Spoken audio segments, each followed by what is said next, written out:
Jadi Wak, cerita. Hari ni kita nak masak ayam kampung gulai lemak Wak. Gila-gila Wak. Lama dah Wak tak makan ayam kampung gulai lemak. Sudah puas kita makan ikan Wak, kita makan ayam pula. Ganti pula Wak hari ni.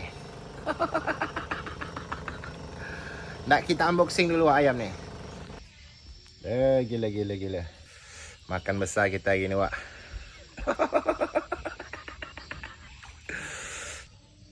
Ayam dah sudah siap kita siang Wak. Lanjut kita nak masak. Ini aja Wak bahan-bahannya Wak. Ini udah lengkap Wak. Apa benda segala macam dah ada semua. Daun limau, daun salam, serai, santan, lada Wak. Rempah ayam. Kombankan semua ni Wak. Kita blender dulu Wak. Haluskan bumbunya Wak.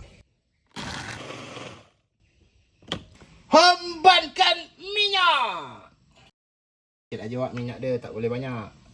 Hombankan lada.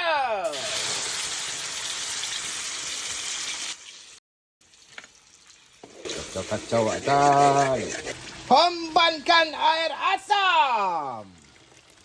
Hombankan daun limau, daun salam, daun serai.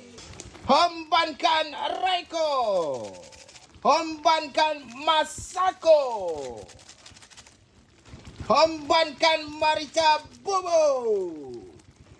Hombankan mecin. Hombankan garam. Hombankan ayam. Ada pula Wak, benda Allah ni lupa apa benda agak ni. Hombankan sajalah.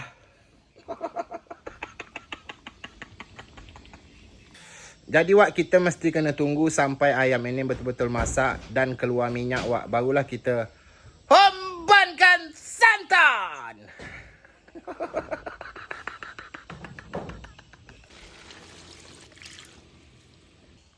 Kurang banyak Wak kuahnya Wak.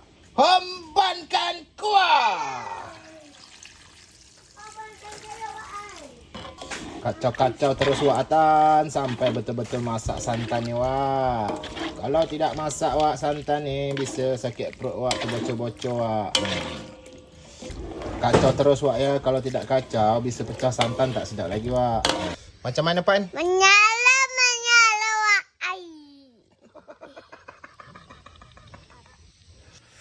Dan di sini kita tengok ayam kampung gulai lemak kita sudah masak. Gila. Menyala Wak ai.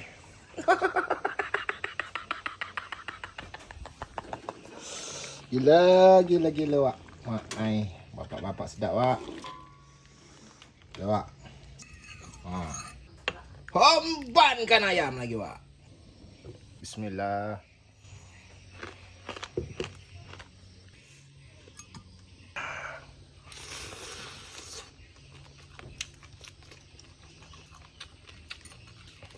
Gila Wak, bapak-bapak sedap.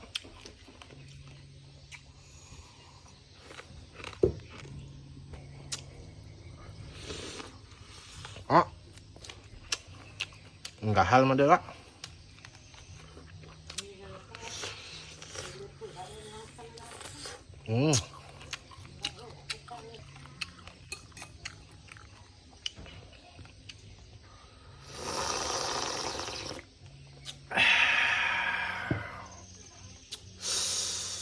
Gila Wak.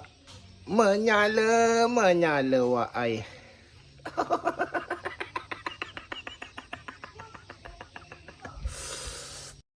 Macam mana Pan?